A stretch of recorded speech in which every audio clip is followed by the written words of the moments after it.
tese do dia 17 de novembro de 2021.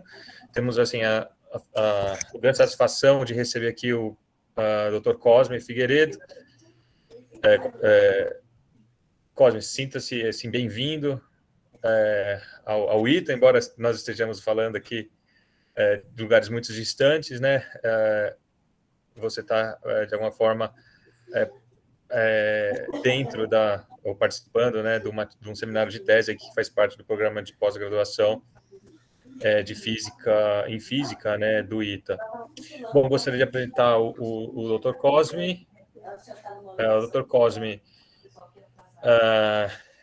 é físico, né? Ele obteve aí o bacharelado, mestrado na Universidade Federal de Campina Grande. Não é o primeiro que é de Campina Grande que que falou aqui no nosso seminário. Não sei se vocês lembram do Hugo Paulino também, já esteve aqui conosco, falou um pouquinho sobre a de gravidade, né?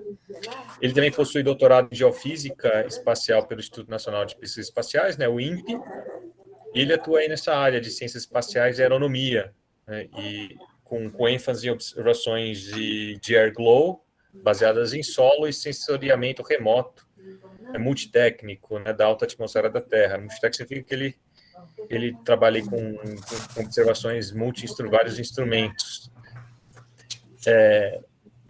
E bom, é isso aí. Acho que é isso aí que eu gostaria de dizer. Atualmente eu não esqueci de dizer, né? Atualmente ele está fazendo um pós-doc em Boulder, em Colorado. Qual é a universidade aí, Cosme? Eu não é uma universidade, é um instituto, Northwest Research Associates. Northwest Research Associates. Tá bem. Interessante. É uma instituição pública ou privada? Não, é privada. Como aqui nos Estados Unidos funciona um pouco diferente a questão do financiamento de projetos, então são pesquisadores que se juntam e o dinheiro dos projetos deles pagam toda a estrutura, o prédio, pagam administradores, funcionários, tudo. Então, é assim que funciona, é um instituto privado. Lógico que o instituto público também tem isso, sendo que não são os pesquisadores que pagam, né? São a população com os impostos, né? Sendo que a gente não tem essa visão tão clara, né? Entendi, não, interessante. Quer dizer, é dinheiro que vem de projetos aí, pode vir do governo, que são projetos que NASA, NSF, qualquer projeto, aí uma parte do dinheiro fica com a instituição para pagar essa parte administrativa e a outra parte fica para o pesquisador fazer o projeto. O seu projeto, tá bem. É muito interessante esse modelo.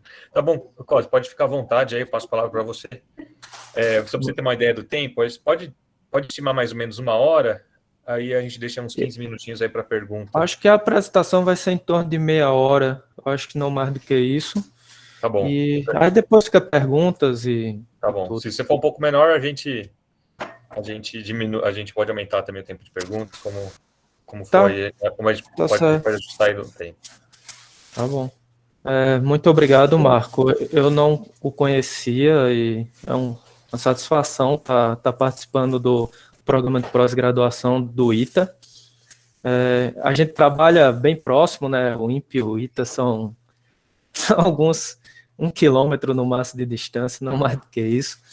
E é muito bom estar interagindo com vocês. E hoje eu vou falar, como eu já vinha falando lá no carro, eu trabalho com distúrbios ionosféricos propagantes, tá?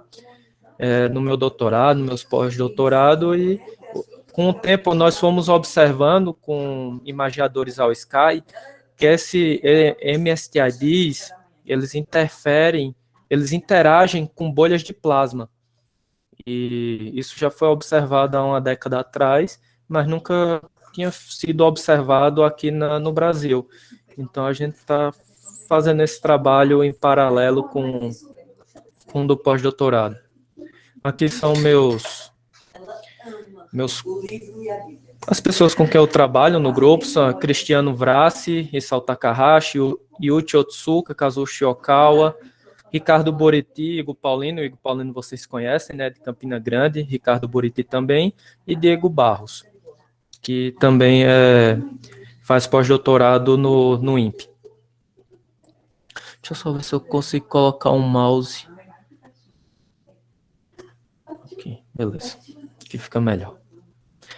Então, a apresentação de hoje vai ter uma motivação, o que é Midnight Brightness Wave, que eu chamei no título de banda clara.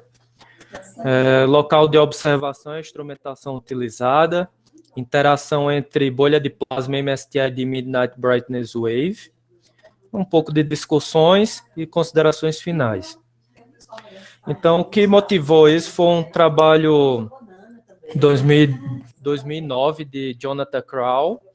Ele observou no Havaí que esse MSTID aqui, ele está se propagando para sudoeste, e os MSTIDs, antes de tudo, os MSTIDs noturnos, ele tem duas características.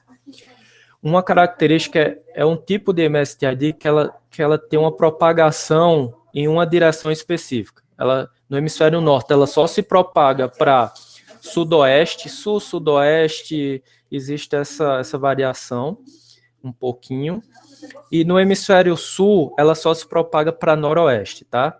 Esse tipo de MSTID, ela tem um campo elétrico de polarização, é uma onda eletrodinâmica, digamos assim, e ela tem a característica só de se propagar nessas direções aqui.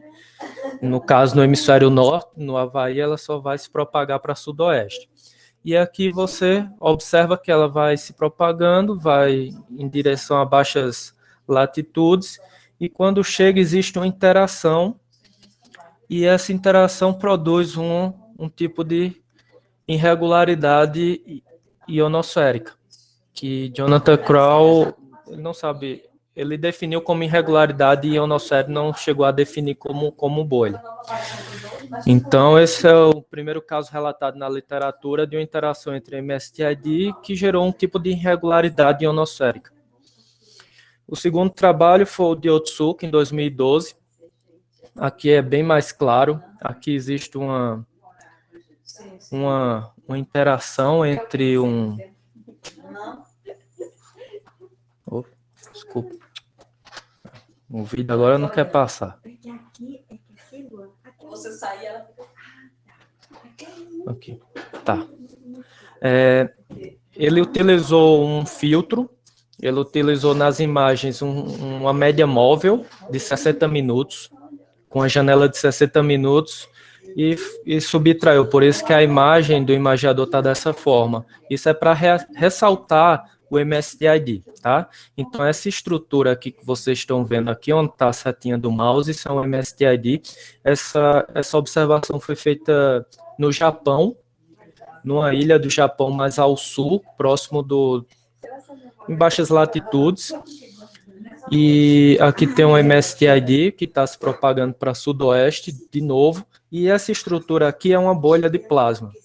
Então, vocês vão observar que elas vão se encontrar, vão interagir, e nesse caso, o MSTID absorveu a bolha. Aqui continua o MSTID se propagando para sudoeste e a bolha desapareceu. Então, esse caso é bem claro dessa interação entre MSTID e bolha. Então, a motivação, como é a interação entre bolha de plasma e MSTID no hemisfério sul? Então, essa é a pergunta que vamos tentar responder hoje. Mas antes, como tem várias pessoas na plateia, hoje assistindo essa palestra, muitas não sabem o que são bolhas de plasma. Então, eu gostaria de fazer uma pequena introdução para mostrar o que são bolhas de plasma. Eu sei que o ITA está desenvolvendo, junto com a NASA, o CubeSat. Então, isso para observar esses tipos de estrutura na ionosfera, mas eu gostaria de dar mostrar o que é bolhas de plasma através de imagiador e mapas de TEC, tá? Mapas de conteúdo eletrônico total. Cosme, só deixa eu falar uma coisa. Pode ficar tranquilo para explicar coisas básicas aqui, que não assuma que a sua audiência tenha conhecimento, porque às vezes são alguns alunos só que estão trabalhando nesse assunto. Beleza. O público é geral mesmo, são todos alunos da nossa pós-graduação, então tem aluno que trabalha em física nuclear, outros física atômica. Legal. Você pode ficar à vontade para ser bem didático. Beleza. Então, bolhas de plasma é uma irregularidade que ocorre na ionosfera. A ionosfera é uma camada da atmosfera que ela vai desde 80 quilômetros até 1.000 quilômetros de altitude. Mas a concentração maior dela é durante a noite, entre 200 e 300 quilômetros de altitude. Fica bem próximo da onde a Estação Internacional Espacial fica. Ela fica entre 400 e 500 quilômetros. E aqui, onde está o mouse, é um mapa de TEC, conteúdo eletrônico total. O que é isso? Nós utilizamos receptores de GPS, ou de GLONASS, ou de Galileu, ou de Beidou. Nós chamamos receptores GNSS. E nós integramos o sinal entre o receptor e o satélite. E nós calculamos a quantidade de elétrons em um cilindro com um raio de 1 metro quadrado, tá? De 1 metro, raio de 1 metro. E com isso, nós integramos toda essa quantidade de elétrons nesse caminho. Então, chamamos de conteúdo eletrônico total. Esse conteúdo eletrônico total, ele sofre interferência quando existe uma irregularidade no plasma, porque o sinal passa através da ionosfera e a bolha de plasma, ela afeta esse caminho, e atrasando esse sinal em algum determinado período de tempo. Basicamente isso. E aqui do lado eu vou mostrar um vídeo, tá? E aqui do lado são os imagiadores. Aqui em São João do Cariri, fica aqui. Então, ele vai ter uma área mais ou menos desse tamanho. E em Cachoeira Paulista. Cachoeira Paulista é mais ou menos aqui. Fica a 80 quilômetros de São José dos Campos. Vou ter que sair um pouco para mostrar. Não. Vocês estão vendo o vídeo? Sim. Vamos ver. Tá, beleza. Essa linha vermelha aqui, fininha, é o equador geomagnético, tá? Essa linha tracejada aqui é o terminador solar em 300 quilômetros de altitude aproximadamente. E as cores de 0, o azul, até as cores mais quentes, 60 unidades de TeC, tá? Que tem 10 a 16 elétrons por metro quadrado.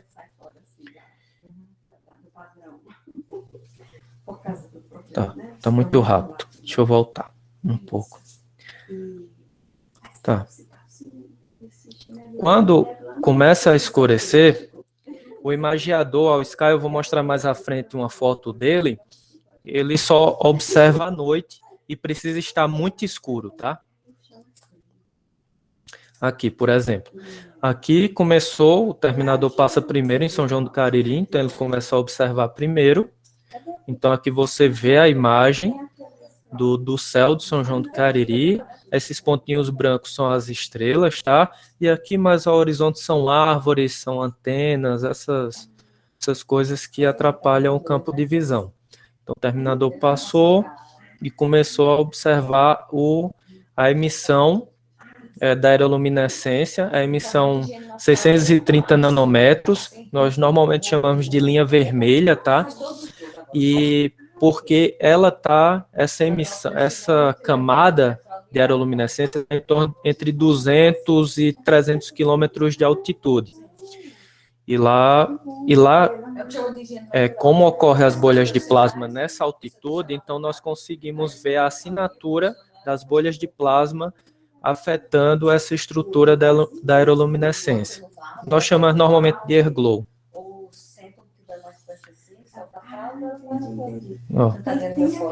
Cachoeira Paulista, isso daqui em Cachoeira Paulista são nuvens, tá? Então, uma desvantagem de utilizar imagiadores é que Qualquer coisa que impeça o campo de visão atrapalha as observações. Então, nuvens é um problema. Enquanto que os mapas de TEC, ele não tem essa dificuldade, essa barreira com nuvens, tá? Então, aqui, ó, já começou a ocorrer bolhas de plasma, aqui em São João do Cariri. As bolhas de plasma são essas diminuições na densidade eletrônica, e elas se propagam normalmente nessa direção aqui. E se propagam entre norte e leste, tá? Ela se propaga alinhada ao longo das linhas de campo, tá? As linhas de campo estão assim, perpendicular ao equador magnético. E nem sempre a gente observa elas alinhadas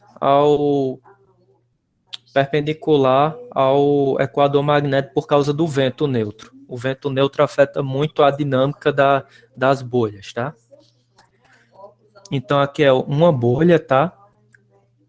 Ainda não está entrando no campo de visão, e devido à resolução aqui espacial do mapa de TEC, nós não conseguimos ver esse tipo de estria. Isso é em torno de 100 a 200 quilômetros, essa distânciazinha aqui da depleção. Ó, quando é maior assim, ó, a gente já consegue ver, ó. Aqui é uma bolha de plasma no mapa de TEC, porque existe essa diminuição da densidade eletrônica, porque quando existe a bolha de plasma, ela sobe no equador magnético e ao longo das linhas de campo. Então, ela surge aqui no equador magnético e vai ao longo das linhas de campo. Ó. Aqui é uma bolha e aqui é ela também, ó. Tá vendo, ó? Até o estado de São Paulo, Paraná, por aí. E aquela, ó, aqui, ó, em Cachoeira Paulista, olha o tamanho dessa bolha. Aqui, ó, no mapa de TEC. A gente também. Então, a gente utiliza essas duas técnicas para uma auxiliar a outra quando, por exemplo, quando aqui em Cachoeira Paulista está com muita nuvem. Então, utilizamos mapas de TEC e, de fato, elas concordam, tem uma boa correlação entre a imagem e o mapa de TEC. Então, a gente consegue ver, ó, as bolhas, elas se propagando, tá? E aqui é já o nascer do sol, terminado no nascer do sol. Vou repetir de novo. Então, a gente vê a dinâmica, a gente consegue estudar a dinâmica das bolhas de plasma, tanto utilizando mapas de TEC, que tem uma área grande, você consegue observar quase no Brasil todo, enquanto que o imagiador é um pouco mais restrito o seu campo de visão, é só uma parte do Brasil. Então, um auxilia no outro.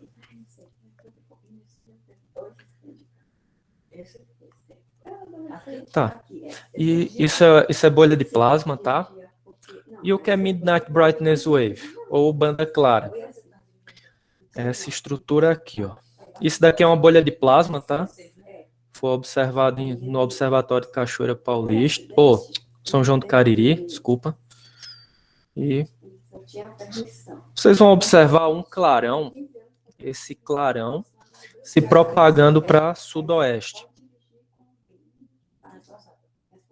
Ó, essa estrutura aqui. Ó, tá vendo que ela está se propagando para sudoeste? Tá. Esse fenômeno chama Midnight Brightness Wave. Ele surge na região equatorial, na termosfera equatorial, e ela tanto se propaga para o hemisfério sul quanto para o hemisfério norte, tá?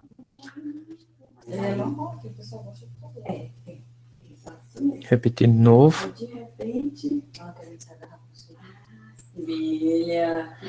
E nós utilizamos dados do interferômetro Fabry-Perot em São João do Cariri para ver qual é a assinatura desse fenômeno óptico, desse brilho propagante nos dados do Fabry-Perot. Então, aqui é o vento neutro na componente zonal e o vento neutro na componente meridional. Componente zonal é leste-oeste e meridional norte-sul, tá? E aqui é a temperatura neutra em preto, asterisco preto. E aqui é um modelo de temperatura neutra, que nesse modelo não tenha os efeitos não tem incluído esses efeitos na temperatura, chama Midnight Temperature Maximum. Então, de fato, o que ocorre mesmo é esse fenômeno,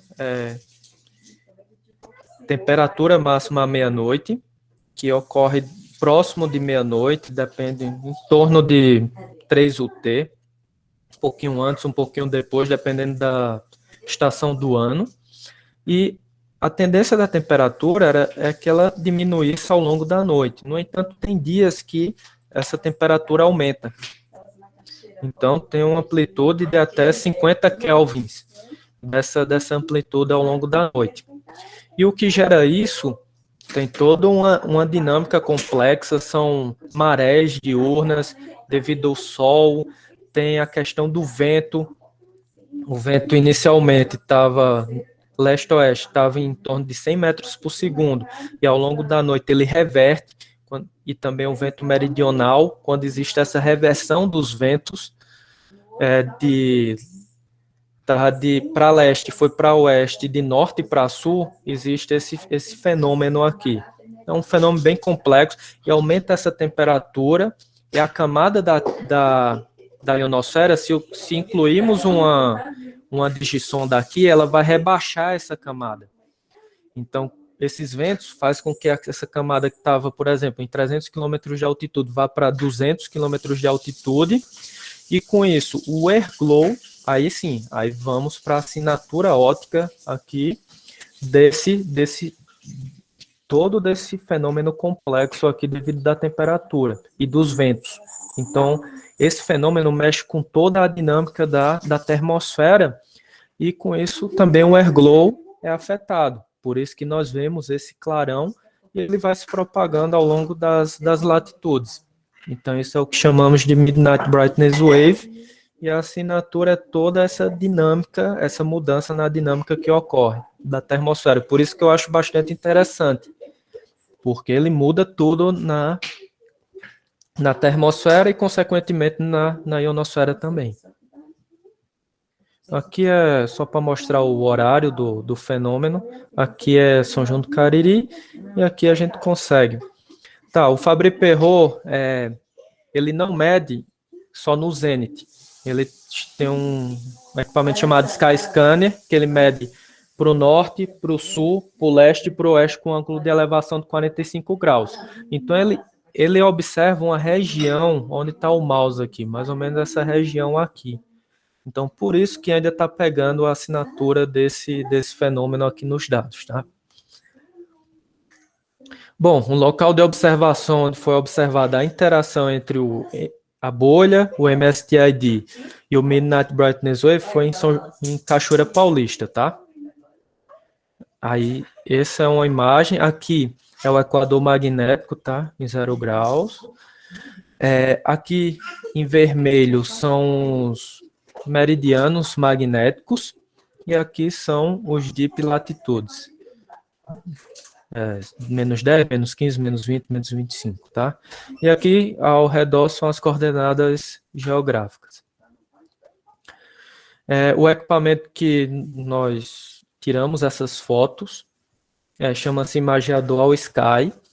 Atualmente, o Embrace, no INPE, tem o imageador em São João do Cariri, em Bom Jesus da Lapa, na Bahia, onde está aqui onde está a setinha dessa bolinha preta, em Cachoeira Paulista, e em São Martinho da Serra, e próximo ano vai reinstalar um imageador na Antártica, na Estação Antártica Brasileira. E futuramente instalar mais imageadores no interior do Brasil, para que possa aumentar e conseguir fazer mapas com imageadores ao Sky, igual que temos com os mapas de TEC. E também utilizamos uma digisonda. DPS-4, também instalada em Cachoeira Paulista, tá? Aqui. Então, nós vamos juntar todos esses equipamentos para tentar interpretar o que aconteceu com os dados e ver o que podemos discutir com isso, de física. Então, o que acontece quando uma bolha de plasma e o MSTID interagem?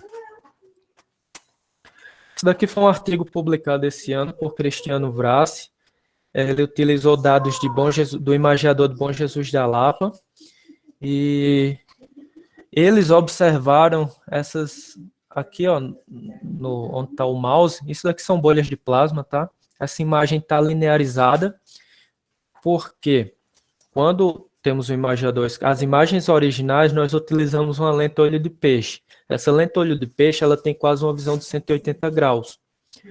Então, quando colocamos em coordenadas geográficas, nós precisamos converter essa imagem que tem esférica em uma imagem plana. Então, a gente faz uma linearização que nós chamamos. Então, nós perdemos um pouco de resolução quando fazemos essa conversão, mas mesmo assim ainda dá para verificar e estudar o fenômeno. E aqui são elas, as bolhas de plasma. Então, aqui tem 5 bolhas, 1, 2, 3, 4, 5, são identificadas B1 até B5. E essa estrutura aqui escura é um MSTID, tá? Então, ao longo do tempo, ela vai se propagando e interage, sendo que não é muito visível com esse tipo, com a imagem original dela, tá? Então, o que nós fazemos é o painel 2 aqui. Nós aplicamos, igual o Otsuka fez, uma média corrida, né, ao longo de todo o conjunto de imagens e subtraímos. Então, nós ressaltamos o MSTID, também ressaltamos a bolha aqui, ó. As bolhas continuam aqui ressaltadas e aqui é o MSTID mais ressaltado do que na imagem original, né? Então, aplicamos essa técnica só para ressaltar o fenômeno, para deixar ele mais visível para vocês entenderem o que está acontecendo. Então, no próximo figura, você vê que ela começou a interagir. Então, aí é uma bagunça. Interagem, e o que nós vemos no final, aqui nessas imagens aqui onde está o mouse, é que você percebe que ela aumentou de tamanho, ó, a bolha originalmente era aqui. Ela não, quando você vê a sequência de imagens, ela não estava crescendo, isso quer dizer que não tinha um campo elétrico da bolha atuando mais nele, tá? Ela já estava se propagando para leste, quando você vê no vídeo, aqui é só um conjunto de imagens. Felizmente eu não deu tempo de pegar o vídeo, mas quando o MSTID interage, ela cresceu. Então, se a bolha cresceu e bifurcou, então teve uma interação do MSTID, o campo elétrico de polarização da bolha, ou do MSTID, forneceu para a bolha e fez com que ela crescesse. Essa foi a interpretação nesse artigo aqui, tá? E além de crescer, ela bifurcou. Então tem toda uma discussão baseado no modelo de Alexander Carrasco que discute o porquê dessa bolha ter bifurcado, que antes não estava bem claro essa bifurcação, e o MSTID ajudou nesse caso. Tá, anteriormente era uma bolha e um MSTID. E agora quando tem uma bolha, um MSTID e uma Midnight Brightness Wave, tudo junto e misturado, o que é que acontece? Vamos ver agora. Isso é o trabalho, tá? Que eu vou apresentar aí para vocês. Então aqui eu tenho um vídeo. Isso aqui é uma imagem.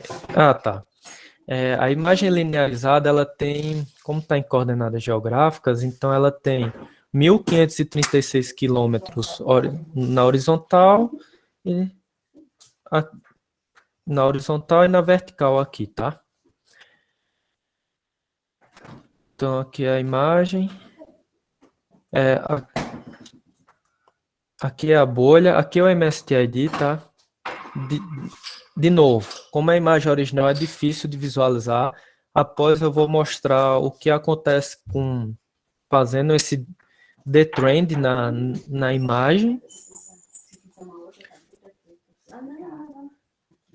Então, nesse ponto, elas começaram a interagir.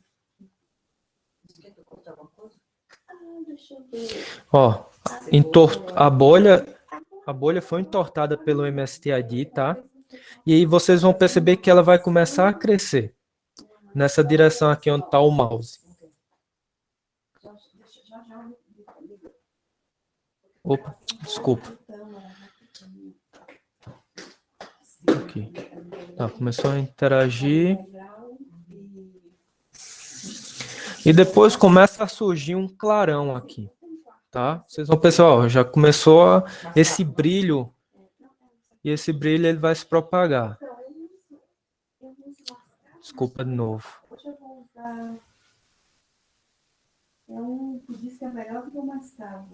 Ó, viu? E a bolha, ela cresceu, ela ficou um pouco torta, e ela começou a ficar com esse brilho diferente, que é diferente das outras bolhas que foi visto, por exemplo, na introdução, na revisão, o que é bolha de plasma. E esse brilho começa a se propagar para sudoeste. Esse brilho aqui são luzes da cidade, tá? Então você vê que ele não se move, sempre fica nessa região aí. De novo.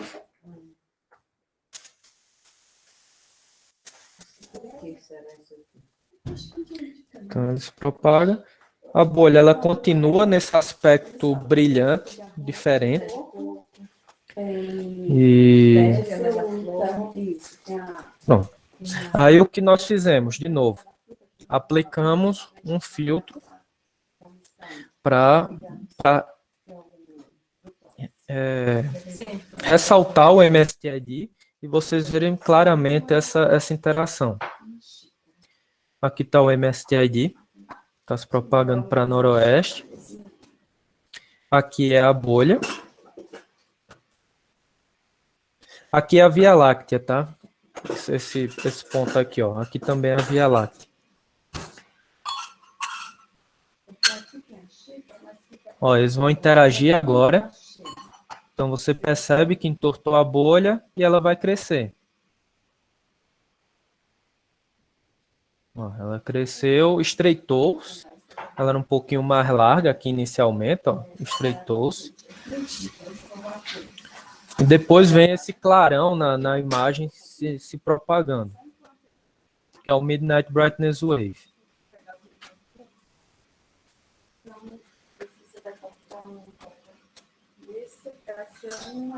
Então, essa é a... Depois ela fica brilhante, tá? Como ficou na imagem original. Então, esse é o fenômeno que conseguimos observar e vamos tentar discuti-lo um pouco, o que está acontecendo fisicamente, baseado no campo elétrico do campo de polarização do MSTID. Então, primeiro separamos em duas partes. Primeiro vamos estudar a interação entre bolha e MSTID, foi o que aconteceu primeiro. E depois vamos estudar a interação da bolha com o Midnight Brightness Wave. Então, nós observamos nessa interação entre a bolha e o MSTID 4 pontos. A bolha entortou, é claro na imagem. Ela cresceu, ela ficou estreita, comparada com o que foi observado inicialmente. E a EPB não foi absorvida pelo MSTID, como foi no caso de Otsuka, tá? Então, nós, por exemplo, observamos essas 4 diferenças quando comparados com o artigo de Otsuka em 2012. Nós utilizamos a digisonda. O painel de cima é a altura, a galinha F é a altura da base da camada F, tá? Da ionosfera noturna. E a HMF2 a altura média da camada. Então, nós plotamos os dois e dá para ter uma ideia do tamanho da camada noturna à noite. E esses asteriscos magenta, rosa, é a frequência crítica da camada. Isso nos dá uma ideia de como a densidade, se estava alta ou baixa da ionosfera ao longo do tempo. Aqui é o tempo, de 0 até 5T. E tá, o segundo painel, B, é o vertical drift, calculado a partir da variação é um delta, a variação dessa estrutura aqui ao longo do tempo. Então, a gente calcula a velocidade, o quanto a camada subiu ou desceu com relação a esses parâmetros H'(F) e HMF2. Com esse vertical drift, nós calculamos o campo elétrico em milivolts por metro e, por fim, no painel D, nós pegamos uma linha aqui uma linha nessa altura aqui para verificarmos essa variação ao longo do tempo. Então, calculamos essa variação aqui ao longo do tempo com relação àquele corte na imagem. E quando o MSTID no centro, desculpa, isso aqui foi aqui no centro da imagem, tá? Porque a ionossonda, ela tem um campo de visão não é amplo ao longo de cobrir toda a imagem. Então, o campo de visão dessa ionossonda, que é um raio, ela emite um pulso eletromagnético. Quando chega na ionosfera, os elétrons que tem são refletidos, porque eles vibram nessa mesma frequência que foi emitida e retornam. Então, tem uns receptores que captam esse sinal e conseguem construir e extrair esses parâmetros aqui, que são da ionossonda, esse parâmetro aqui, tá? Então, a imagem foi colocada no centro e conseguimos ver essa variação. Quando o MSTID passa pelo centro da imagem, você vê esse decréscimo na intensidade relativa e o campo elétrico de polarização tá para leste, tá? Positivo é leste, negativo é oeste. Esse é o campo elétrico zonal, tá? E o vertical drift é uma assinatura do MSTID. Essa assinatura já é bem conhecida na literatura. Já foi trabalho de tese doutora Cláudia Cândido e de mestrado Daniele Medeiros. Eles fizeram no INPE. Elas estudaram o efeito desse tipo de MSTID, que são elétricos, com dados de ionossonda, e perceberam que quando o MSTID passa sobre o campo de visão da ionossonda, tem essa assinatura. A altura da camada F, ela sobe. Então, isso é devido ao campo elétrico de polarização dentro da bolha, que faz com que o E cross B, o campo elétrico está para leste, e o campo magnético está em direção ao norte. Então, quando faz o E cross B, tem uma força vertical. Então, isso faz com que suba toda a camada para altitudes maiores. Por isso que, quando está em altitudes maiores, essa camada do air glow, em altitudes maiores, ela não tem mais ela diminui sua densidade, sua intensidade, por isso que vemos aqui na intensidade relativa aqui no painel D, essa diminuição, tá? Porque isso quer dizer que a camada subiu, então todo o fenômeno levou o plasma para altas altitudes, então a intensidade diminuiu, porque teve recombinação e a densidade diminuiu do air glow, por isso que vemos essa característica. Tá? Então, isso daqui são as assinaturas da ionosfera. Então, de fato, Isso prova que o MSTID tem um campo elétrico de polarização.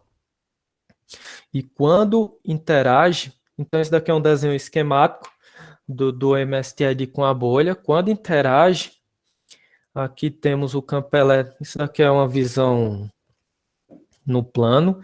Então, o campo elétrico, o campo magnético aqui está saindo da apresentação. E aqui são as coordenadas leste e sul. E aqui é a frente do MSTID, foi uma banda escura, depois vem uma banda clara e depois uma banda escura, tá? E aqui é a bolha. Então, o que nós sugerimos? Aqui é o campo elétrico de polarização para leste, tem uma componente para leste, outra para sul, porque ela vem nesse sentido, se propagando para noroeste. Então, quando fazemos a decomposição, por exemplo, quando temos uma componente para leste e pegamos a componente vertical do campo magnético, existe uma força que está ao longo da frente da onda. Então, acreditamos que esse campo elétrico de polarização cross o campo magnético vetorial B fez com que entortasse essa bolha, tá?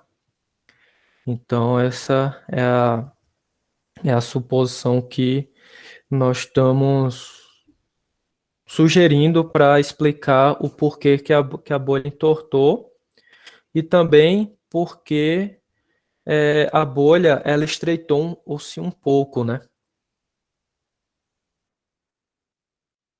Então, o campo elétrico, então o MSTID forneceu para a bolha esse campo elétrico de polarização e também fez com que ela crescesse, né? Porque para a bolha crescer, na taxa de crescimento, a taxa de crescimento é proporcional ao campo elétrico. E a bolha, e como já estava já 1 UT, já em torno de 23, já é em torno de 23 horário local. Então a bolha normalmente ela inicia no início da noite. Então se ela iniciou no início da noite e já está chegando em torno de 23 horas, então o campo elétrico que foi produzido inicialmente já não está fazendo tanto efeito. Então, nós sugerimos que essa interação do MSTID com a bolha deu um boost de campo elétrico para essa bolha, para que ela crescesse localmente aqui, né? A gente não sabe se ela cresceu em toda a bolha, porque a bolha, ela tem um ponto conjugado no hemisfério norte magnético. Então, como a gente não tem observação no hemisfério norte magnético, a gente não tem como assumir que o que o MSTID, tanto que ela forneceu de campo elétrico, também ajudou no outro hemisfério a bolha que estava do outro lado crescer também. Então, a gente não tem essas conclusões. Então, acreditamos que ela só cresceu localmente, porque é o que nós estamos observando. Então, nós calculamos essa velocidade aqui, esse delta, esse campo elétrico de polarização vetorial B, horizontal, tá? E também nós calculamos a velocidade com que a bolha foi crescendo a partir das imagens. Nós pegamos a ponta da bolha e acompanhamos ao longo do tempo e fomos determinando a distância que ela foi crescendo. E com a distância e com o tempo, nós estimamos a velocidade com que ela teve aquele crescimento. E nós calculamos, tá? Em 94, mais ou menos, metros por segundo, tá? Essa velocidade. Nós também calculamos essa velocidade aqui e a partir dos dados de ionossonda, quando ela passou em cima do campo, o MSTID passou em cima do campo de visão e deu em torno de 40 metros por segundo. Então, nós interpretamos esse resultado como? Sugere que a bolha cresceu em baixas latitudes devido ao campo elétrico de polarização do MSTID, tá? Supondo que só o choque mecânico, digamos assim, entre o MSTID e a bolha de plasma, se for só o choque mecânico, essas velocidades aqui tinham que ser próximas, tá? Porque se fosse só o bateu aqui, então tem uma componente. Então, essa componente tinha que ter da ordem de essa velocidade de crescimento que nós observamos tem que ser da ordem de 40 metros por segundo também. Então, sugerimos que o campo elétrico de polarização do MSTID influenciou no crescimento da bolha. A segunda parte é a interação entre a bolha e o Midnight Brightness Wave. Nesse caso, aqui na sequência de imagem, nós vemos que ela começou a ficar brilhante nas bordas, tá? Ela não chegou a preencher totalmente a bolha, porque ó, nós observamos aqui ó, que ainda existe onde está o mouse. Existe ainda é bem difícil de ver, mas ainda tem, ainda não chegou a completar totalmente. E depois que a passagem do Midnight Brightness Wave passa, ela ainda continua brilhante. Então, existe um trabalho de Crow 2009 que ele observou também com dados acho que foi de Arecibo, esse tipo de fenômeno de a bolha ficar brilhante nas bordas, e ele utilizou simulação numérica para mostrar que o brilho da bolha é gerado quando a variação do vento zonal interrompeu a deriva vertical dentro da bolha.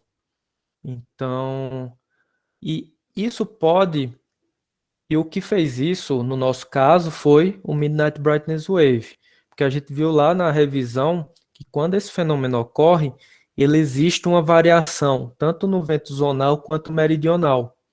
Então, ele muda toda a dinâmica ali da termosfera e, consequentemente, afetou essa estrutura a estrutura da bolha.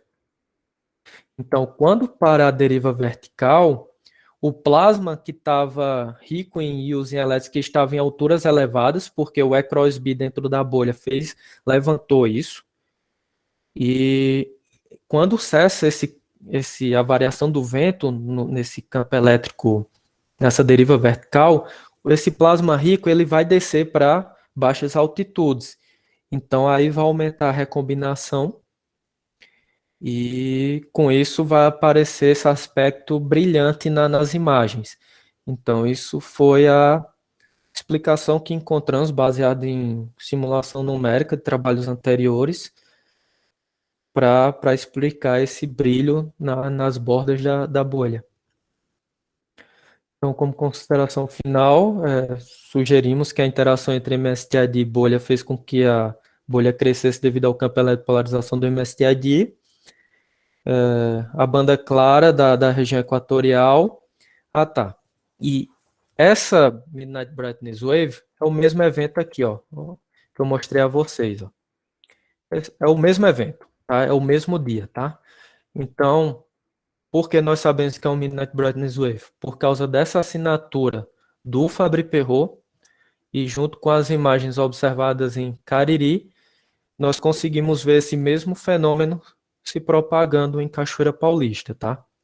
Por isso que nós temos certeza que é um Midnight Brightness Wave. E ela interagiu com a bolha e devido à variação no campo do vento neutro, o plasma que estava em alta altitude devido à deriva vertical dentro da bolha foi parado e esse plasma foi recombinado na região da emissão do 6300, deixando a RPB com um aspecto brilhante. É isso. Gostaria de agradecer ao INPA, a FAPESP, a Universidade de Nagoya. E é isso. Muito obrigado, pessoal. Obrigado, Cosme. Vou convidar o pessoal aí a abrir o microfone para a gente aplaudir, de acordo com a nossa tradição aqui.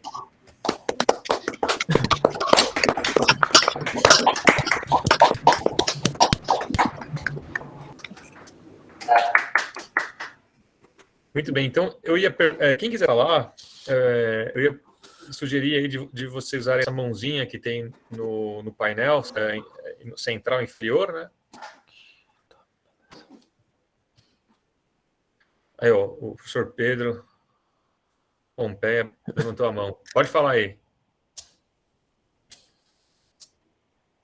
Ele levantou a mão? Não, não, acho que ele deixou.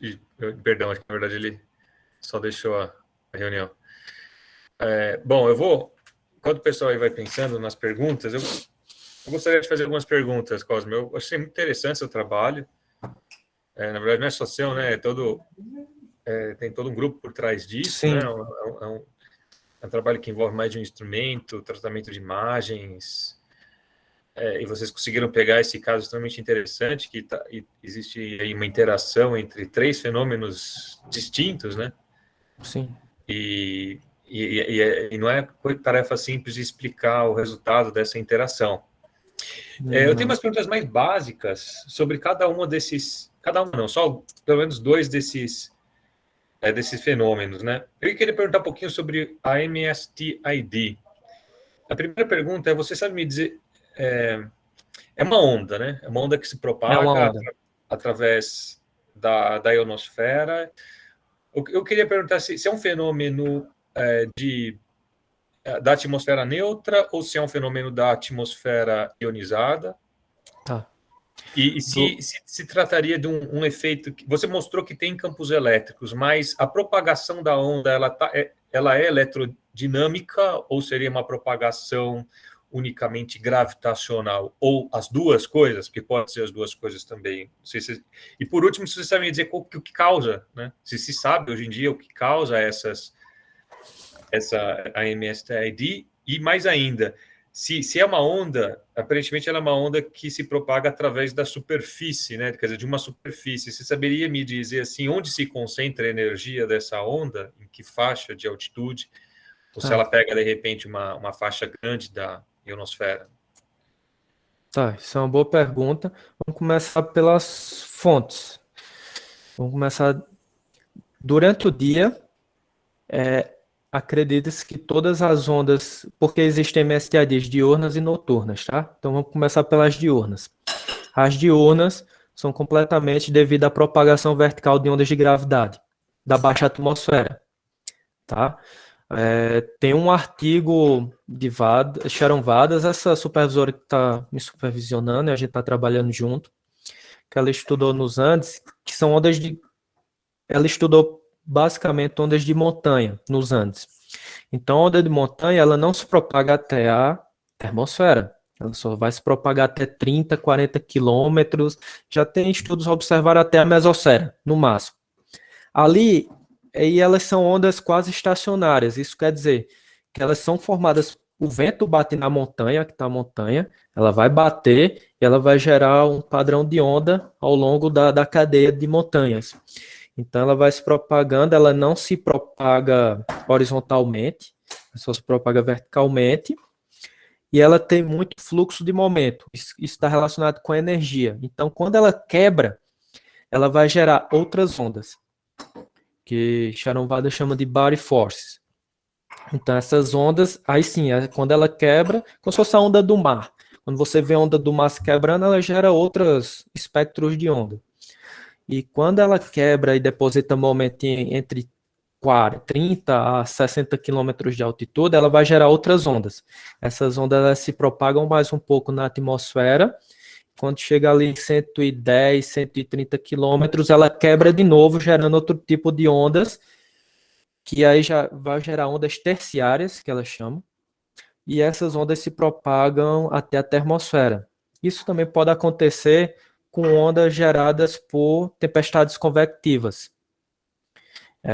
Sendo que essas ondas com tempestade convectiva, elas podem se propagar até 110, 130, quebrar e gerar ondas secundárias que se propagam até a termosfera e a ionosfera, e é o que, quando vemos essa assinatura na ionosfera, que chamamos de TIDs. Então, durante o dia, sim. Também pode acontecer quando existem tempestades magnéticas, tá? Quando existe a penetração de energia devido à colisão da CME com o nosso campo magnético terrestre, tem a alva auroral, e ela se expande e recolhe ao longo durante a tempestade magnética. Então, essa expansão e essa retração da alva auroral gera uma mecânica, né? Então, isso também gera ondas, que chamamos, mas sendo que essas ondas são gigantes, tá? Elas têm frente da ordem de dezenas de milhares de quilômetros e comprimentos da ordem de 1.000, 2.000, 3.000 quilômetros. Então, elas se propagam ao longo do globo, tá? No doutorado eu estudei um caso desse, foi durante a tempestade de São Patrick, em 17 e 18 de março de 2017, que a gente observou chama LSTID, Large Scale Traveling Ionospheric Disturbances, no hemisfério norte, nos Estados Unidos e aqui no Brasil. Então, são estruturas bem gigantescas e isso, aí sim, aí tem como você identificar que é devido à tempestade magnética, tá? Mas normalmente durante o dia são durante ondas de gravidade que se propaga da atmosfera neutra para ionizada e perturba a ionizada e tudo. Durante a noite a gente precisa tomar cuidado, porque tem dois casos. Tem essas devido à atmosfera neutra, onde as gravidades se propagam da baixa atmosfera, e também tem essas irregularidades, que podem ser chamadas, que surgem na própria ionosfera, que chamamos de instabilidade Perkins, que foi o caso que eu apresentei hoje, que são esse tipo de ondas que ele só se propaga numa direção específica, tá? No hemisfério sul, ela só se propaga para noroeste, e no hemisfério norte só para sudoeste, tá? Então a gente precisa tomar bastante cuidado na hora de analisar os MSTIDs noturnos. Então, de fato, esses daí, eles são gerados. A teoria mais aceita atualmente é que as camadas esporádicas existe um acoplamento via as linhas de campo magnético. Então, as irregularidades das camadas esporádicas têm um alinhamento nessa direção norte para noroeste. As frentes da onda tá direcionado para noroeste no hemisfério sul e no hemisfério norte para sudoeste. Por isso que foi a partir de dados observacionais do radar de espalhamento incoerente no Japão.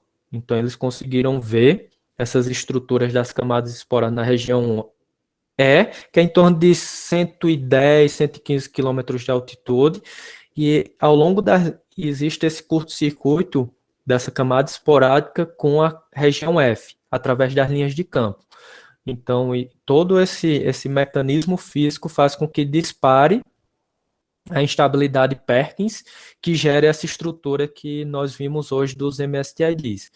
Agora, o que pode também disparar, agora isso não é observado, tá? Isso foi uma sugestão de Yokoyama, ele simulou em 2010 essa característica do acoplamento entre a região da camada esporádica e a região F, que possa ser que ondas de gravidade possa perturbar essa camada esporádica, e isso via acoplamento região E e F, disparar a instabilidade Perkins, mas até agora ainda não está claro isso, tá? Isso é só uma teoria por enquanto.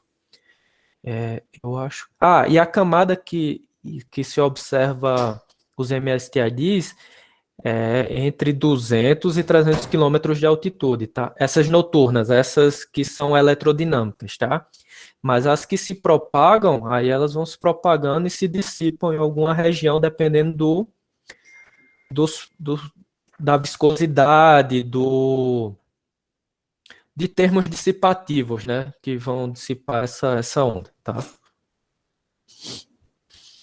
bem, Cosme, você respondeu muito bem a pergunta, agradeço aí. Mais uma pergunta, alguém tem alguma pergunta? Deixa eu ver se alguém levantou a mão aqui. Manuel Malheiro. O professor Malheiro, pode falar. Oi, Cosme, tudo bem? Tudo. Eu gostei muito aí do seu seminário. Obrigado. Realmente, principalmente vendo que vocês estão medindo e tentando entender a física, né? E também bastantes, digamos, dados bons, boas imagens, né? E agora eu tenho a minha pergunta assim um pouco eu não entendi muito bem digamos, essa você chamou onda, sei lá, branca, né? Essa emissão, por uma redução de temperatura, se eu entendi bem, né? Mas o que é que produz essa emissão? Quer dizer, de onde é que vem essa emissão? E, no caso, também, depois você diz que ela interferiu com a bolha, né? E de algum modo,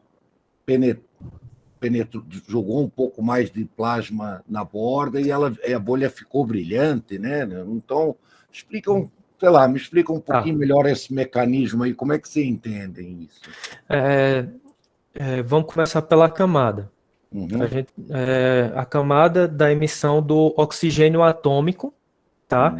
O oxigênio atômico, quando aí tem uns elétrons naquela região, quando os elétrons batem no oxigênio, esse oxigênio ele vai para um estado excitado, e quando ele decai nessa emissão, em 630 nanômetros, que é vermelho, tá? Sendo que nosso imagiador é preto e branco, mas é uma linha vermelha. É o mesmo fenômeno, por exemplo, quando tem uma aurora. Tem uma excitação, entendi, é uma excitação do oxigênio. Aí isso gera esse airglow, tá? Ele tem tanto durante o dia quanto durante a noite. Sendo que durante o dia é muito mais difícil ter equipamentos para visualizar, para extrair o que é devido ao sol e devido a isso. Mas à noite não. À noite dá para usar esses equipamentos e extrair. Então, a partir dessa camada, que ela fica entre 200 e 300 quilômetros de altitude, tá? E as bolhas de plasma e os MSTIDs também, eles ocorrem nessa altitude. Então, nós conseguimos ver a assinatura desses fenômenos através dessa luminescência atmosférica. Tá, isso eu respondo a sua primeira pergunta.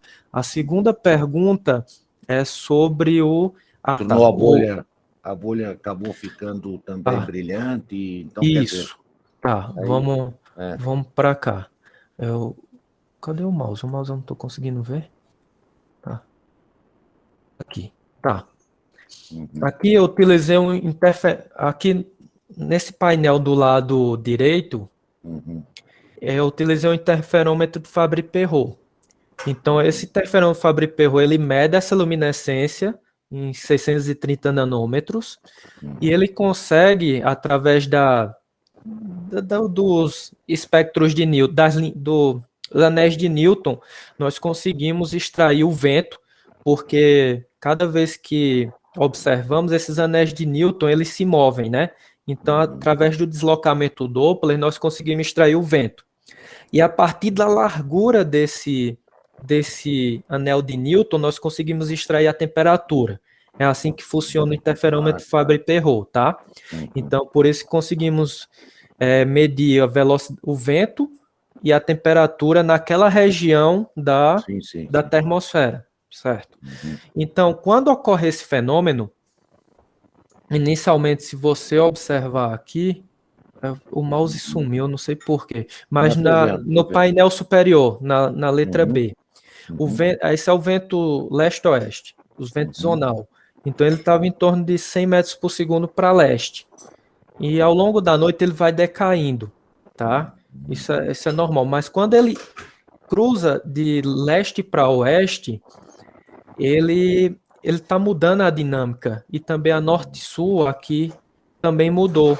Então, tem uma região, parece que tem uma região de alta pressão ali no Equador que muda esses ventos. Antes estava para leste, foi para oeste, e de norte foi para sul. Então, a física que explica um pouco isso é um pouquinho complexa, porque tem efeitos de maré também no vento. E durante o dia, que muda todo esse padrão só próximo de meia-noite. Então tem todas, é complexo a física que explica esse fenômeno. E a consequência na temperatura aumenta. Parece que tem uma zona de alta pressão naquela região, que aumentando a pressão, aumenta a temperatura também. E não decai a temperatura, tá? Ela aumenta. Entendi. A temperatura aumenta naquela região. E isso é na atmosfera neutra. Mas na ionizada, o que acontece? como existe essa mudança nos ventos, o plasma que estava mais alto, ele desce, tá? Para baixas altitudes. Então, com isso existe mais recombinação, porque vai estar naquela região entre 200 e 300. Existe ali a recombinação dissociativa e por isso que fica brilhante. Por isso que você vê nas imagens aquele brilho. Então é isso. Entendido. Quer dizer, no fundo, essa parte da ionosfera ela desce e realmente acaba provocando mais processo de ionização e aí aparece esse brilho mais de novo. Isso.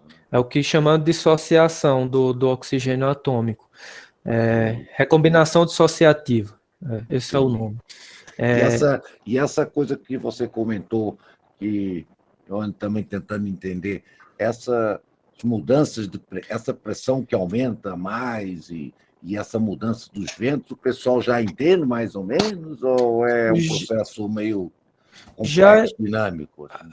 É dinâmico, é bem dinâmico, e ainda estão entendendo por quê. Não tem Fabry-Perot em todos os lugares, porque é um equipamento muito caro, é um equipamento muito sensível, então ele dá muito problema esse Fabry-Perot.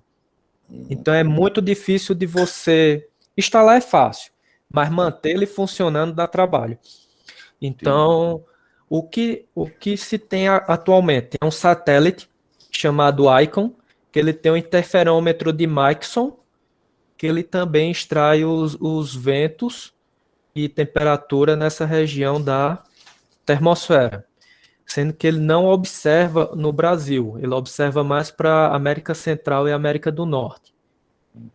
Eles disseram que o problema aqui no Brasil é a anomalia magnética do Atlântico Sul, que interfere no satélite e os dados não são confiáveis, tá? Entendi. Mas ele já tem esse satélite que acho que foi a NASA, junto com a NASA, que lançou, acho que foi o ano passado, ou 2019 ou 2020 que eles lançaram, e junto com outros satélites, esse é geoestacionário chamado GOLD, que também, aí ele usa um espectrômetro para tirar imagens do globo, da parte do globo, principalmente da América do Sul, América Central. E eles estão juntando esses dois satélites para interpretar mais a termosfera. Mas é um desafio, porque o vento é muito importante, tanto para a bolha, o vento é muito importante, tanto para o controle da dinâmica, disparar também, na taxa de crescimento da bolha tem um termo do vento também. Então, mas como tem poucas observações, utiliza-se normalmente modelos, e modelos nem sempre, a maioria das vezes, não simplificam. Não condiz com a realidade. Então, ok, entendi. Muito obrigado, Cosmo, muito obrigado. Nada. Muito bom, obrigado. Cosmo, a pergunta que eu ia fazer era exatamente sobre essas MBWs, você acabou respondendo, tá? Tá. Mas sobre elas ainda, uma coisa rápida, elas é um fenômeno comum ou é raro? É um fenômeno comum. No meu mestrado eu estudei não os Midnight Brightness Wave, mas eu estudei os Midnight Temperature Maximum, que é a temperatura máxima à meia-noite. E o que foi, no meu mestrado eu só consegui observar um ano, que foi o 2011, e eu observei o quê? Que elas ocorrem mais no verão e nos equinócios, tá? A ocorrência é bem maior no verão e nos equinócios. No inverno ela não ocorre. E eu acredito, eu sugeri na dissertação, que é devido aos ventos, porque na região equatorial, durante o inverno, o vento meridional sopra para o sul, e o vento zonal, ele não tem essa magnitude toda de 100 metros por segundo no inverno. É em torno de 20, 30 metros por segundo. Então não tem essa mudança toda na dinâmica. Na região equatorial, eu acho que é por isso que não gera durante o inverno. Tá bem. Muito bom. Mais alguém tem alguma pergunta? Não sei se o Alessandro ou a Baldi. Se a gente fazer alguma pergunta, a gente fica aí à vontade. A Alessandra eu não conheço pessoalmente, mas a Balda eu conheci na Univap, quando o Cristiano me apresentou a ele. Sí, lembro de você. Ah, sim. Me fala uma coisa que eu fiquei na dúvida. Lá em São João de Cariri, você falou que o vento e esse fenômeno ia na direção sudoeste. Sudoeste. Isso. Então, São João de Cariri está no hemisfério norte magnético? Não, São João do Cariri está no hemisfério sul, está aproximadamente 12, 13 graus de dip latitude. Bueno, entonces, en el hemisferio sur, la propagación no sería para el noroeste, no sudoeste.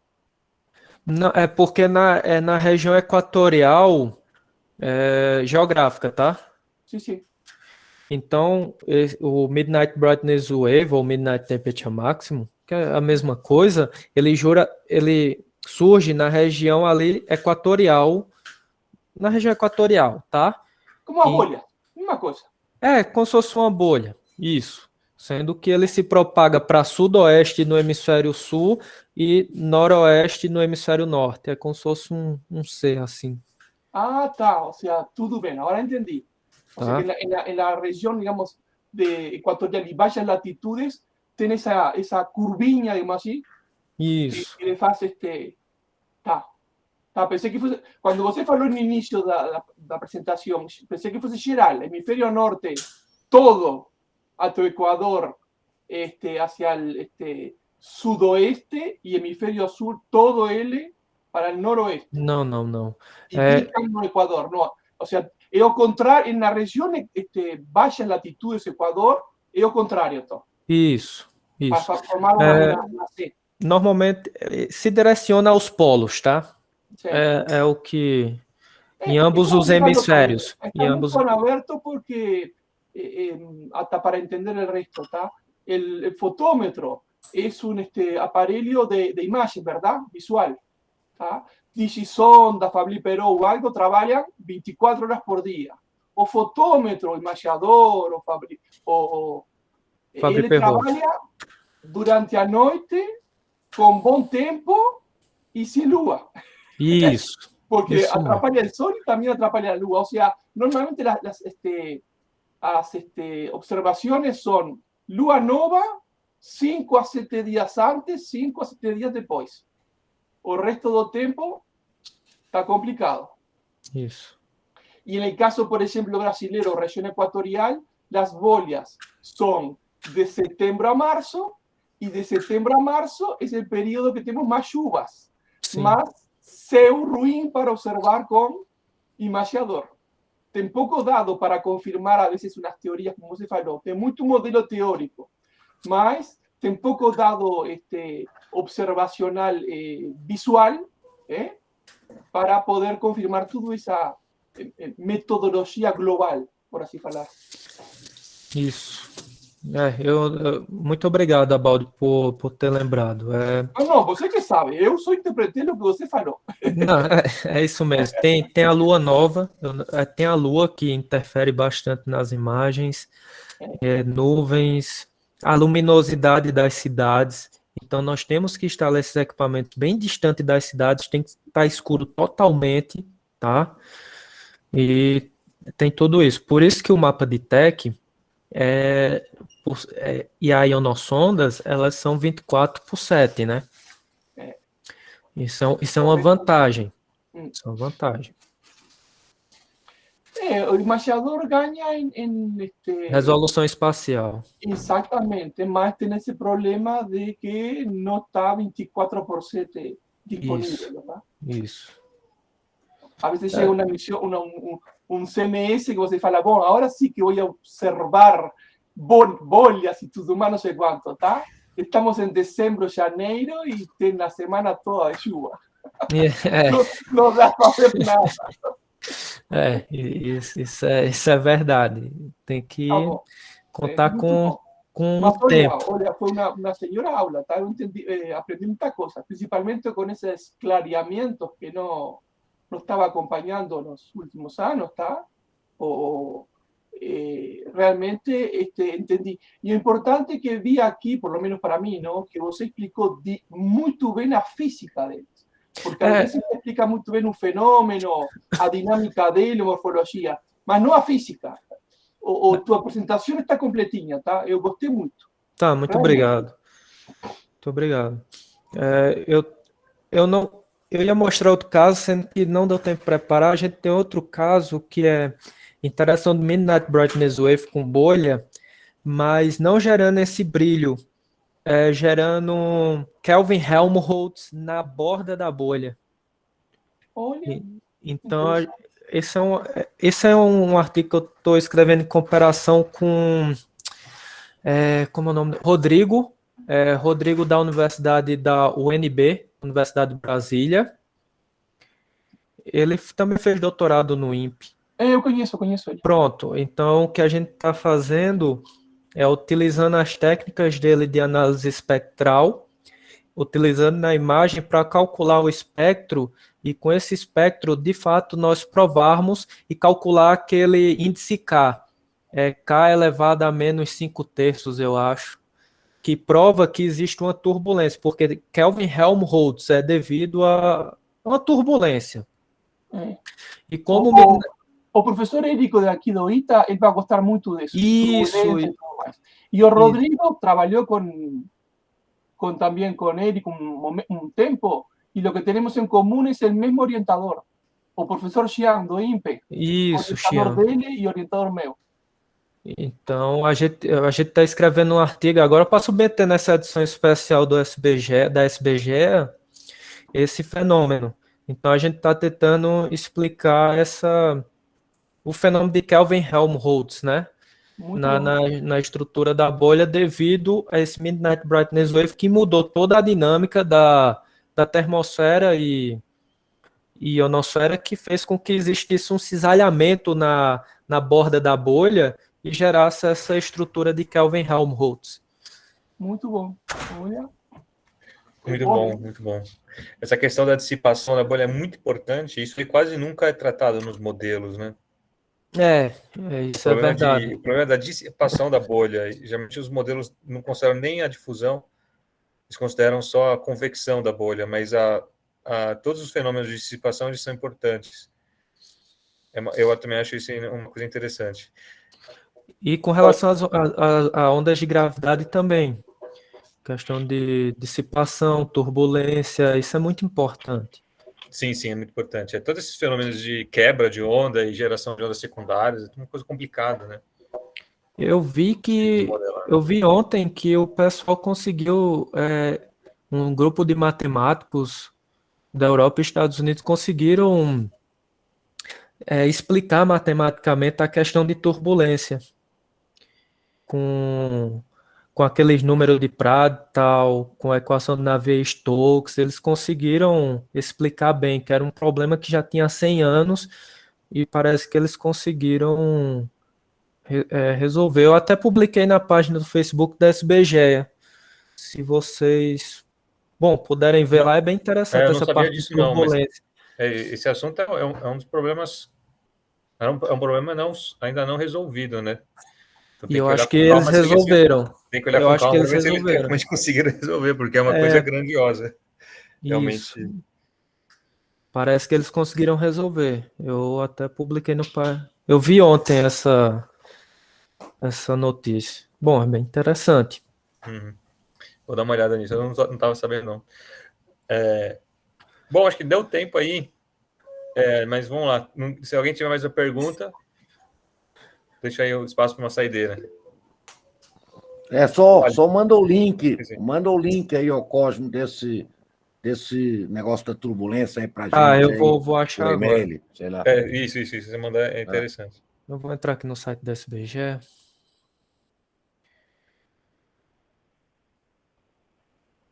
Olha, só se você tiver uma pergunta, né? Pode. Pronto, já vou mandar agora o link. Aqui, toda vez eu esqueço. Pronto, já mandei o link. É isso aí. Alisson, você gostaria de fazer uma pergunta? Sim. Pode Estão me mandar. ouvindo? Estamos ouvindo. Sim. Oi, Cosme. Boa tarde. Obrigado aí pela ótima Opa. apresentação aí. Tenho mais uma pergunta. Pode parecer naive, né? Mas para mim que estou estudando agora, é interessante saber assim, qual é a diferença entre bolha de plasma e TID, já que Tá. as bolhas de plasma, se eu posso definir elas como ali ocorrendo na região do equador magnético, e se é possível, como eu consigo diferenciá-las no mapa do TEC, né? Naquele Tá. mapa que tu mostrou, deu para ver a bolha de plasma, e assim, com que frequência elas ocorrem, né? Se diariamente, se... Enfim. Tá. Bolha de plasma, elas surgem no equador magnético, tá? E elas têm a característica de se propagar para leste, normalmente, tá? Entre setembro e março de cada ano, tá? Então, se você ver... Deixa eu compartilhar a minha tela de novo. Mostrar o vídeo, eu acho que fica mais fácil.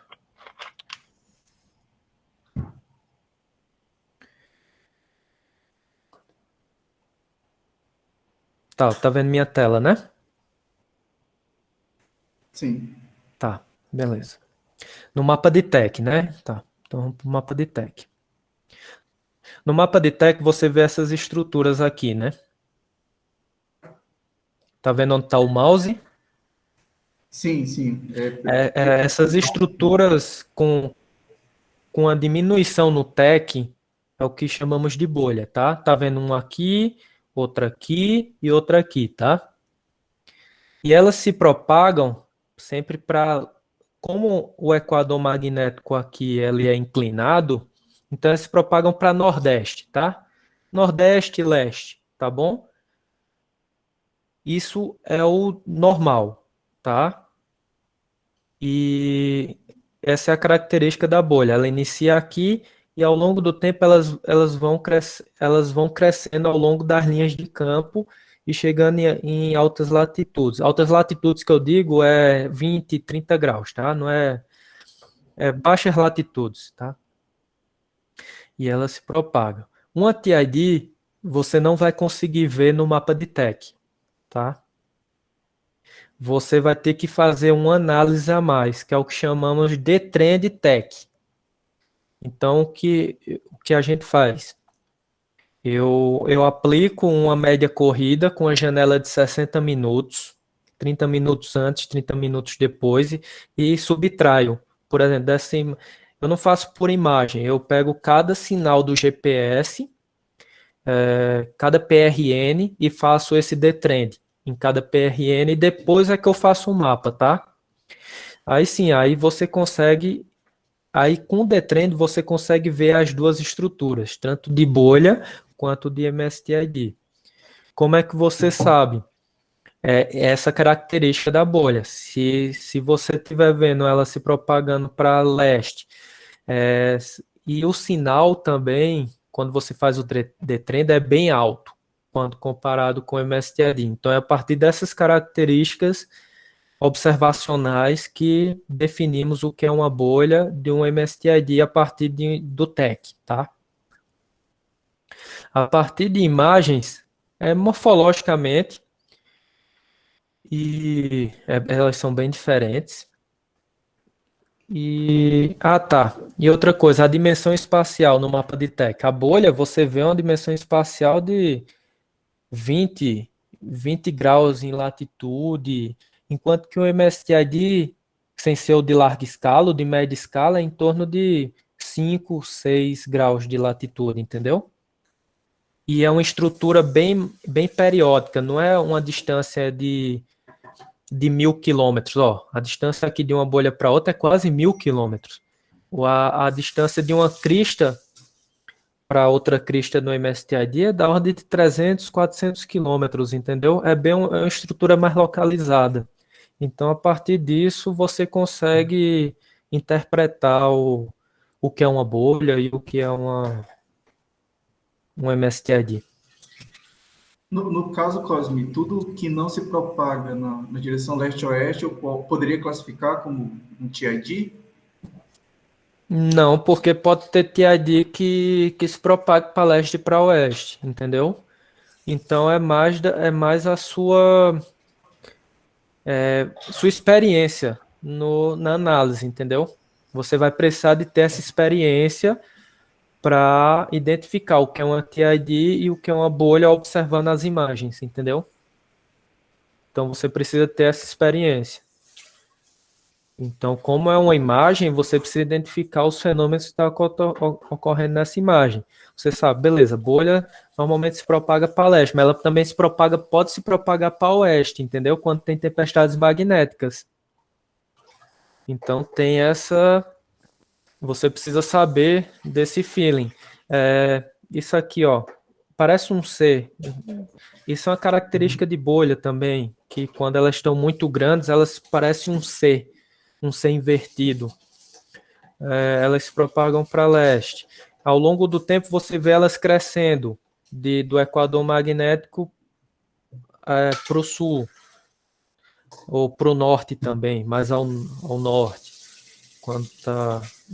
Essas são as características. O MSTID você vê um trem de onda, você vê uma frente de onda, um trem de onda, ela se propagando. Como se fosse uma onda do mar mesmo, ou num lago. Mas, em qualquer direção, tá? Mas, Cosmo, mas na bolha acho que há uma grande variação na densidade, né? Isso. Né? No outro caso, não, né? Não, a variação quando o MSTID é da ordem de 1 a 2% do TEC, enquanto que a bolha chega a 10, pois é, 15%. Tem essa uma variação bem maior, sim. E por isso que chama bolha, né? Acho eu, né? Sei lá. Sim. Não sou muito especialista, mas ok. É isso mesmo. Então tem todas essas características. Então você precisa de experiência, precisa ver as imagens e com o tempo você vai conseguindo identificar o que é uma coisa ou o que é outra, entendeu? As bolhas quase sempre estão mais ou menos alinhadas ao longo do campo magnético, né? A faixa escura. Isso. As velocidades mais ou menos podem ser um pouco diferentes, eu imagino, também, ou não? As velocidades da bolha é em torno de 100 a 200 metros por segundo. Os MSTIDs é de 200 até 600 metros por segundo. Os MSTIDs, né? Large scale são mais rápidas ainda, 700, 800. Então, dá boa diferença morfologicamente, dinamicamente, né? Isso. Então, tem tudo isso. Tem tudo isso. Por isso que com a experiência você percebe muito claramente a diferença numa imagem. Né? Isso, de fato precisa ter um treinamento para ver. Não é difícil, mas inicialmente é difícil de ver, mas com o tempo você já começa a identificar as estruturas e diferenciar de uma para outra. Obrigado, Cosme. Eram essas minhas dúvidas. De nada. Muito bem, Cosme, obrigado. Marco, deixa eu aproveitar uma coisa aí, já que temos um especialista aqui. Ainda tem muito para crescer. Não, mas, por exemplo, qual é, digamos, a grandeza, segundo a tua experiência observacional e tal, que realmente é mais importante para a gente poder prever, entre aspas, ou ter uma certa probabilidade alta de que irá se formar uma bolha?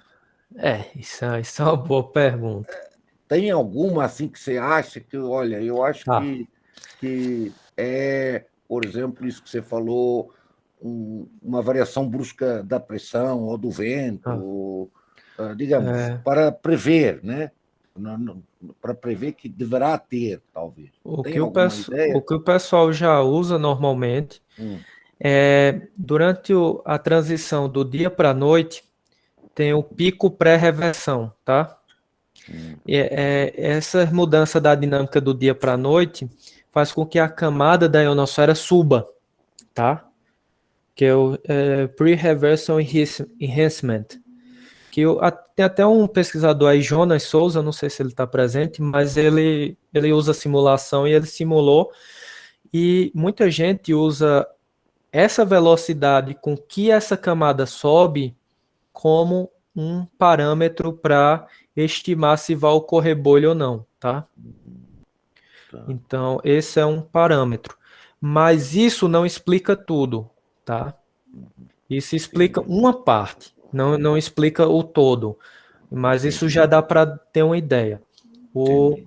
Outra coisa que o pessoal está acreditando que possa ser um gatilho para as bolhas de plasma seja ondas de gravidade. Ah, tá. É isso que o É Marco... os MSTIDs. Então, esse é o outro parâmetro do quebra-cabeça. Para explicar a variação dia a dia. Por exemplo, hoje 17/11. Hoje provavelmente tem bolha, tá? Mas pode não ter. E aí? Então, essa variação dia a dia é o que está pegando para a comunidade científica no geral para explicar e prever as bolhas. Então, tem toda uma dinâmica, ó, pode ser ondas de gravidade, pode ser, já ouvi falar sobre camada E, pode influenciar. Tem essa questão da subida da camada, pode influenciar. Tá. Tempestades magnéticas, bom, isso daí não é dia a dia, isso é mais esporádico, Sim. mas pode influenciar. Então, pode Tá ser. Ainda está em aberto isso, tá? Eu sei, é por isso que nós temos a missão aí, esporte e esses O esporte, sim. mas eu queria mais ter a tua opinião, assim. Eu acho que ondas de gravidade é um bom. Eu acho que o Sr. Marco está estudando aí um pouquinho com o Alisson até, não é, Marco? Acho que, não sei, alguma Sim, linha sim, esse dessa, né? De um onda de problema interessante gravidade. de debater aqui. É um problema interessante de debater. Takahashi, vocês conhecem Takahashi, né? Conhece, ele veio aqui, ele já deu um seminário aqui, mas legal. Foi alguns anos que foi presencial. Ele tá avançando nessa questão de MSTIDs com bolhas. Eu acho que ele está progredindo um pouquinho nesse ponto. Ele tem publicado o ano passado, ano retrasado, alguns artigos sobre isso. A influência dos MSTIDs ele está encontrando algumas evidências. E ele também essa questão de previsão, ele também tá bem interessado nisso. Eu acho que seria interessante juntar todas essas pessoas para... Essa colaboração, né, Marco? Acho que é uma boa, talvez. Quanto Ele mais... está no esporte, o professor Takahashi está no esporte. Tá, né? No esporte, então, em algum momento a gente deve sentar para discutir. Quanto mais cabeças pensando e esse para ver essa questão de probabilidade